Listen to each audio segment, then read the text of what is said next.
In the first question of this exercise on routing, we will have a look at river routing, and more specifically, we will apply the Muskingum method.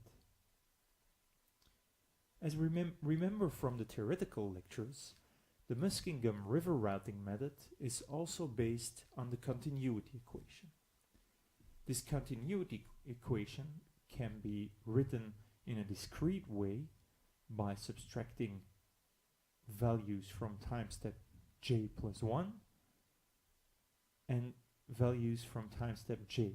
So you get sj plus 1 minus sj divided by the difference in time is equal to, and then this is the average over the two time steps of the inflow minus the average of the two time steps of the outflow.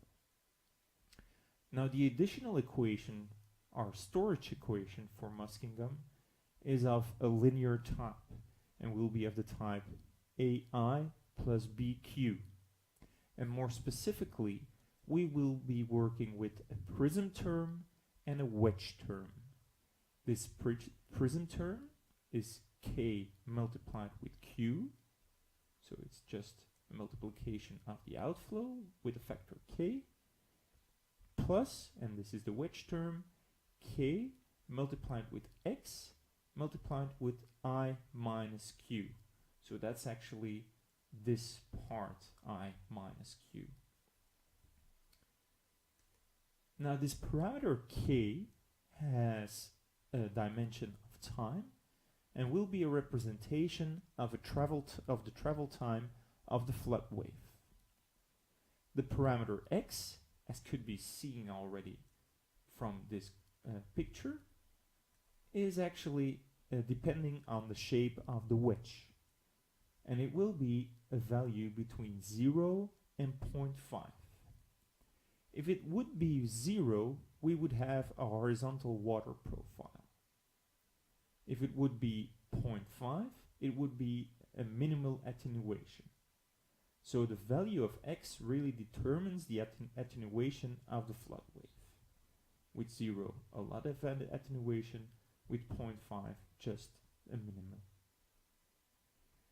Now, to determine the K and the X values for a certain reach or a certain catchment, we will use the semi-graphical method based on the information that we can collect from an in- and outflow hydrograph.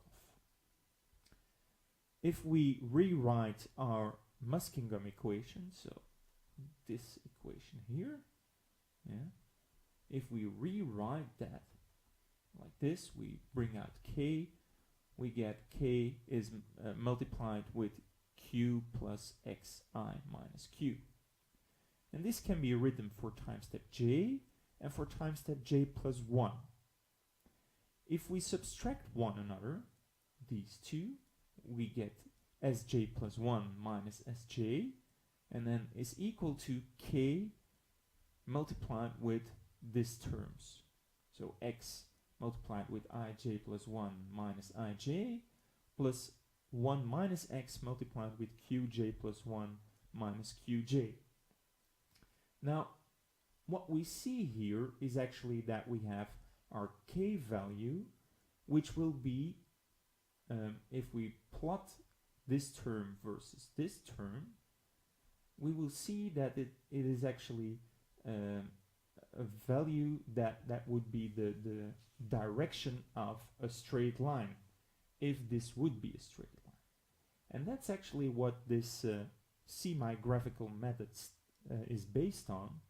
We will try to figure out a value of X where this graph, so the S, so the left hand side versus the right hand side, is actually almost a straight line. And based on that one, we can determine K, our slope of the line, and X will be the one that is the closest to, that gives us a graph that is the closest to a straight line. To calculate Sj plus 1 minus Sj, we can use our continuity equation, and we can use this formula. So x will be based on testing different values of x, and then k will be the slope of the line where for the good value of x. And we will get a graph that looks a little bit like this. So we'll have storage at one side, and then we have our other term at the horizontal axis. And you see that for a value of 0.1 we get a line that a curve that is rather small already. 0.3 it's quite wide, but 0.15 that looks like a good curve. Well, we will do a similar exercise now for our data, and in that way we hope to find the values of k and x. So I have prepared already an Excel sheet here where we have our data from our assignment, so our inflow and outflow values for times 1 to 15. So times 1 to 15, and our inflow and outflow value. The time steps are given in hours, but we're working in cubic meters per second, so we will first convert this one from hours to seconds. So this will be just a multiplication with 3,600, like this. Let's make this a little bit nicer, like this. Now, if we look back at our formula to get a good value or a nice value of k, we can actually see that this would be a division. So this would be, if we want to get k out of this equation, this would be the numerator and this would be the denominator. So let's first calculate the numerator.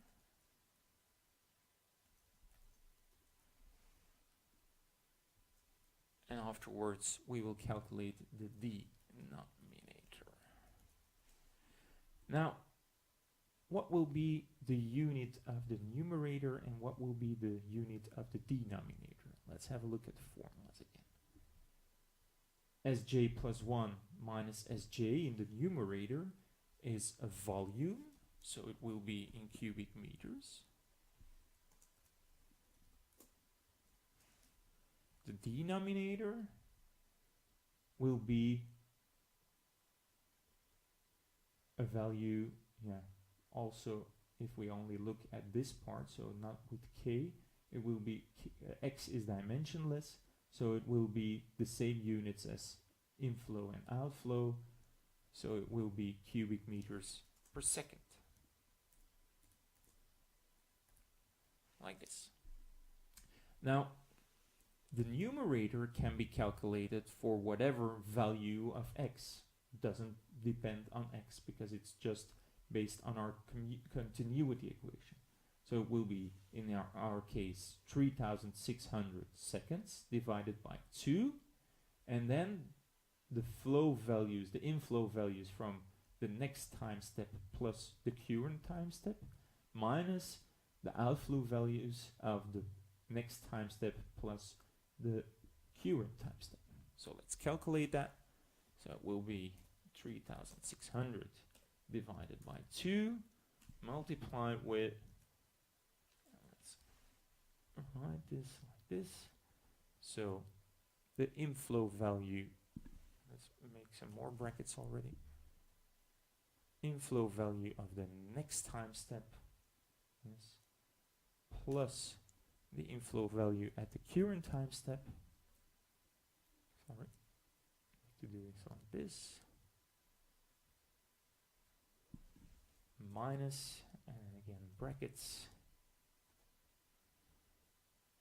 the outflow value of the next time step plus the outflow value of the current time step, like this.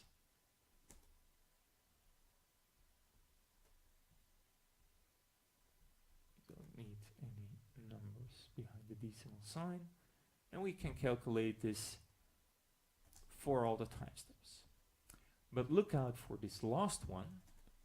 because this last one would be based on values that are not present anymore. Because we're always looking at the next time step, this will be the last value, so this should be deleted. This is the only good value that is left here. There was no good value. If we look back, we're looking at a non-existing inflow value and outflow value. So we don't take that one into account. Let's delete that. Let's make this a little bit nicer.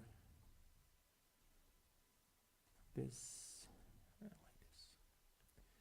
Now, our denominator in this case, so this part, if we would bring this to the other side, it's the denominator, depends on different values of x.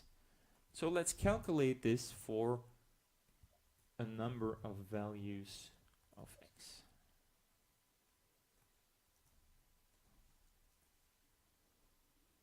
Let's say that we write here x value. Let's give this a small color like this. Let's start with 0, 0.1, 0.2, 0.3, 0.4, and 0.5. So we're having the full range. Let's also mark this in blue and draw some lights. If we calculate this, let's have a look back. It's x multiplied with ij plus 1 minus ij plus 1 minus x qj plus 1 minus qj. So it will be x multiplied with ij plus 1 minus ij plus 1 minus x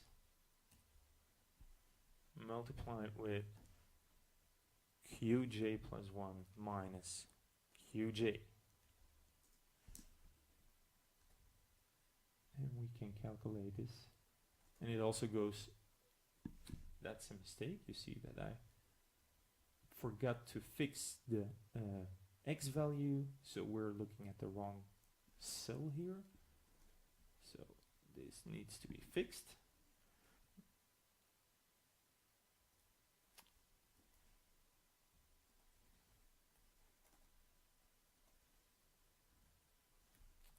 Two times the wrong button.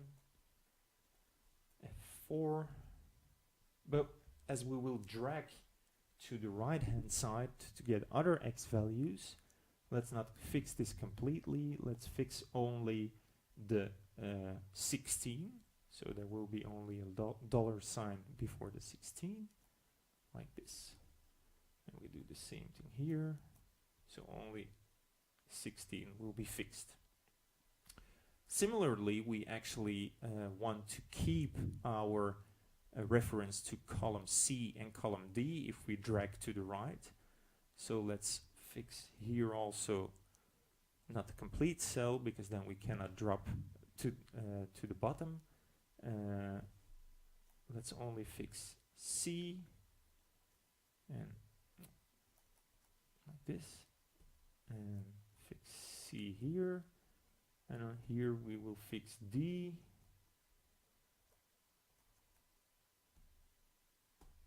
and D, like this. That should work. Let's have a look. Are we still looking at the correct reference cells? Yes, we're looking at F16. We're looking at the inflow values and the outflow values. That's good. All right, that's the first possible denominator with an x value of 0. And we will do the same for 0.10, 0.2, 0.3, 0.4, and 0.5. Let's drag this to the side. Is this correct? We're having, yes, this value K16, that's the correct x value in this case, and we're still looking at our inflow and outflow values. That's good. Now, to determine which one is the correct x value, we will make a graph out of this. So select this one and also select, oh, that's wrong. Also select these columns, and we will make a scatter plot out of this one. Let's move this one. Let's call this Muskingum K. And you see that you have some loops already, and some are smaller than others, but let's first make this a little bit nicer. Better titles, for example. Let's have a look here. We won't call it denominator, we will refer to the x value. So this is the one that relates to x value 0. This will be the one that refers to x value 0.1. This is the one that refers to 0.2, and so on and so forth. 0.3.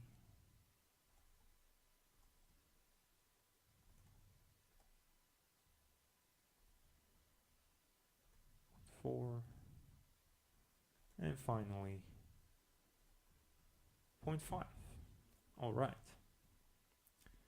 So we can see already that in this case, if we look at the dark blue one, that seems not too bad, but it can be better because the green one, 0.2, is better already, and the 0.1 is at this moment the best.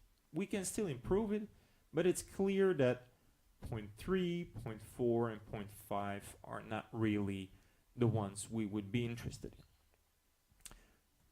So let's look back at our table, and let's change some values. I will make this one 0.2, and this one, let's say 0.15 to be sure in which direction we should go. This 0.1, and this 0.005. Yeah, that's one too much already. Let's put one in the middle somewhere. We know that we're somewhere close to 0.10, so let's go for 0.11, for example. And we look back at our graph, and we see indeed that some of our lines have improved already, but we're still not there. This one, the light blue one, let's zoom in a little bit. The light blue one and the red one seem to be quite okay. So that's 0.11 and 0.15. 0.1 is also already quite good. So I think it's clear that we should go somewhere around between 0.1 and 0.15, because the 0 value and the 0.2 value are much wider, and the 0.05 value graph are also wider. So let's get back. Maybe we should delete some of those already. Let's write here 0.1, 0.11. Let's keep that one. 0.12, 0.13.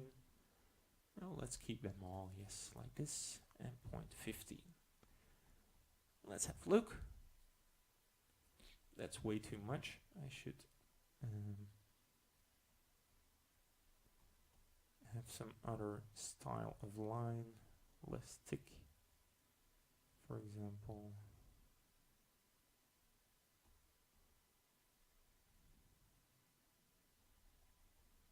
That will make it a little bit nicer already.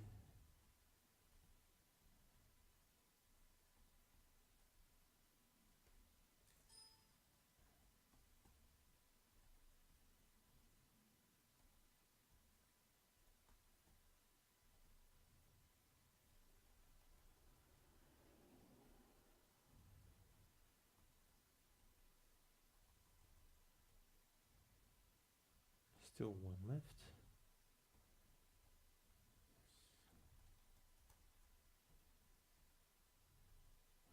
And we can see, let's zoom in again a little bit more. They're very close to one another, so it will be better if we there's still one tick. That one.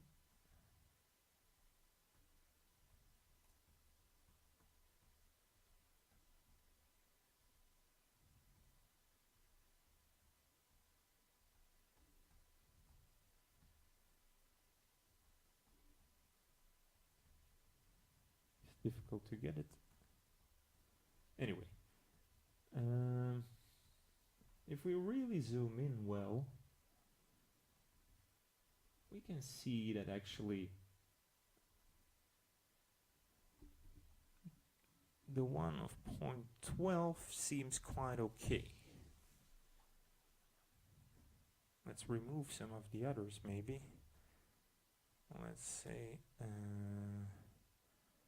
let's remove 0.15 because that's for sure wide, and 0.14 is also wide, the light blue one, and 0.1 is also wide. So let's remove some of the graphs. So 0.10 we will remove, 14 we will remove, and 15 we will remove, like this.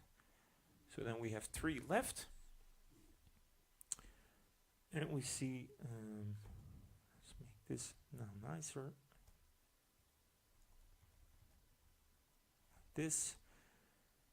And we see indeed that, yeah, the value of 0.12 and 0.13 are already quite well over here, but here it seems that 0.13 is wider.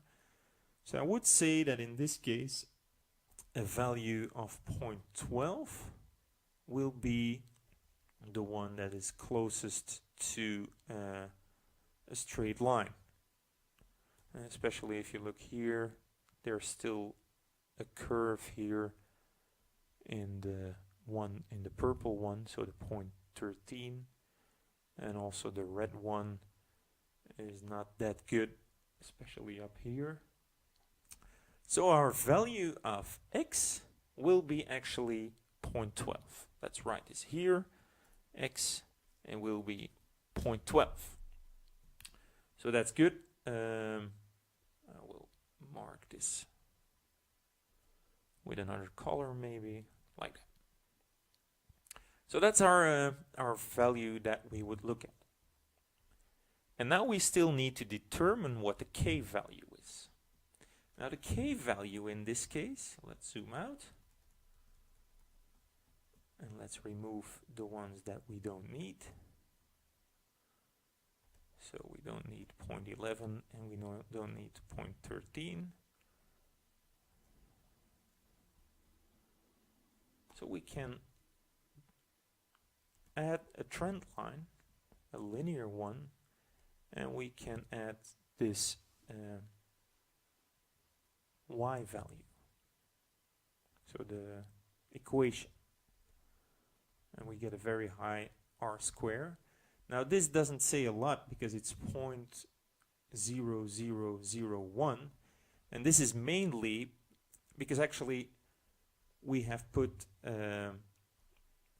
on the horizontal axis we have put our storage, so the numerator, and on our vertical axis we have put the denominator. And you can see it at the values here. This was the numerator, this is the denominator, and you can see the order of magnitudes.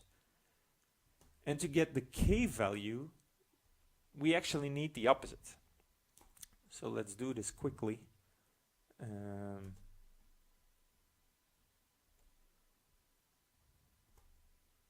Let's put our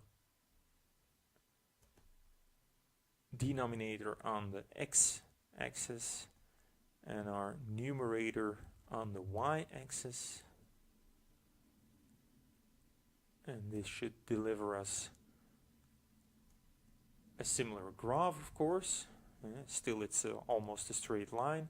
But now we get a value of k here of 7,211.9. So k is equal to 7,211.9. And this is, of course, in seconds, because we had our numerator, which was in cubic meters, and our denominator, which was in cubic meters per seconds. We could calculate also in another way the value of k by saying, okay, we calculate now the k value over here also in seconds.